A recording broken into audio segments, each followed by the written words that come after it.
Chapter 6 of the Tale of Little Pig Robinson by Beatrix Potter. This recording is in the public domain. Read by Rachel. Chapter 6. Stymouth was full of inns, too full. The farmers usually put up their horses at the Black Bull or the Horse and Farrier. The smaller market people patronized the Pig and Whistle. There was another inn called the Crown and Anchor at the corner of Fore Street. It was much frequented by seamen. Several were lounging about the door with their hands in their pockets. One sailor man in a blue jersey sauntered across the road, staring very hard at Robinson. Said he, "I say, little pig, do you like snuff?" Now if Robinson had a fault, it was that he could not say no, not even to a hedgehog stealing eggs. As a matter of fact, snuff or tobacco made him sick. But instead of saying, "No, thank you, Mr. Man," and going straight away about his business, he shuffled his feet, half closed one eye, hung his head on one side, and grunted. The sailor pulled out a horn snuff box and presented a small pinch to Robinson, who wrapped it up in a little bit of paper, intending to give it to Aunt Dorcas. Then, not to be outdone in politeness, he offered the sailor man some barley sugar. If Robinson was not fond of snuff, at all events his new acquaintance had no objection to candy. He ate an alarming quantity. Then he pulled Robinson's ear and complimented him, and said he had 5 chins. He promised to take Robinson to the cabbage seed shop, and finally he begged to have the honor of showing him over a ship engaged in the ginger trade, commanded by Captain Barnabas Butcher, and named the Pound of Candles. Robinson did not very much like the name. It reminded him of tallow, of lard, of crackle and trimmings of bacon. But he allowed himself to be led away, smiling shyly and walking on his toes.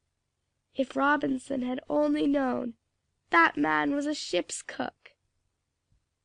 As they turned down the steep narrow lane out of High Street leading to the harbor, old Mr. Mumby at his shop door called out anxiously, "Robinson, Robinson!" But there was too much noise of carts, and a customer coming into the shop at that moment distracted his attention, and he forgot the suspicious behavior of the sailor.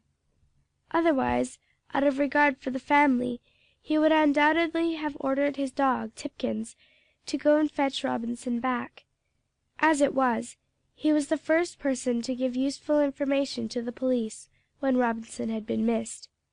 But it was then too late. Robinson and his new friend went down the long flight of steps to the harbor basin, very high steps, steep and slippery. The little pig was obliged to jump from step to step until the sailor kindly took hold of him. They walked along the quay hand in hand. Their appearance seemed to cause unbounded amusement. Robinson looked about him with much interest. He had peeped over those steps before when he had come into Stymouth in the donkey cart, but he had never ventured to go down, because the sailors are rather rough, and because they frequently have little snarling terriers on guard about their vessels. There were ever so many ships in the harbor. The noise and bustle was almost as loud as it had been up above in the market square. A big 3-masted ship called the Goldilocks was discharging a cargo of oranges, and farther along the quay a small coasting brig called Little Bo Peep of Bristol was loading up with bales of wool belonging to the sheep of Ewehampton and Lamworthy. Old Sim Ram, with a sheep bell and big curly horns, stood by the gangway keeping count of the bales. Every time the crane swung round and let down another bale of wool into the hold, with a scuffle of rope through the pulley, Simon Ram nodded his old head, and the bell went tinkle tinkle tong and gave a gruff bleat. He was a person who knew Robinson by sight, and ought to have warned him.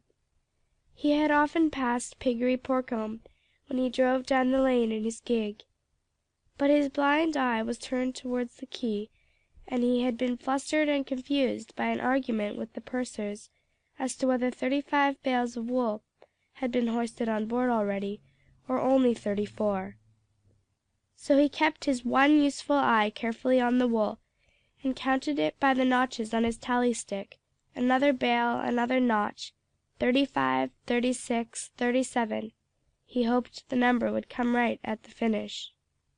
His bob-tailed sheepdog, Timothy Gyp, was also acquainted with Robinson, but he was busy superintending a dog fight between an Airedale terrier, belonging to the collier Marjorie Daw, and a Spanish dog belonging to the Goldilocks. No one took any notice of their growling and snarling, which ended in both rolling over the side of the quay and falling into the water. Robinson kept close to the sailor, and held his hand very tight. The Pound of Candles proved to be a good-sized schooner, newly painted and decorated with certain flags whose significance was not understood by Robinson. She lay near the outer end of the jetty. The tide was running up fast, lapping against the ship's sides and straining the thick hawsers by which she was moored to the quay. The crew were stowing goods on board and doing things with ropes under the direction of Captain Barnabas Butcher, a lean brown nautical person with a rasping voice. He banged things about and grumbled. Parts of his remarks were audible on the quay.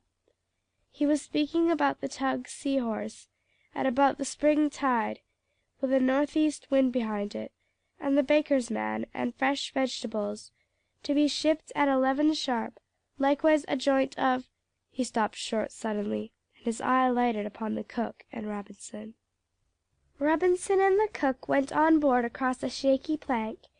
When Robinson stepped onto the deck he found himself face to face with a large yellow cat who was blacking boots. The cat gave a start of surprise and dropped its blacking brush. It then began to wink and make extraordinary faces at Robinson. He had never seen a cat behave in that way before.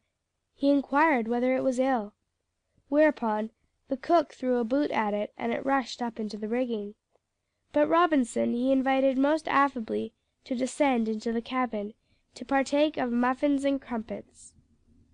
I do not know how many muffins Robinson consumed.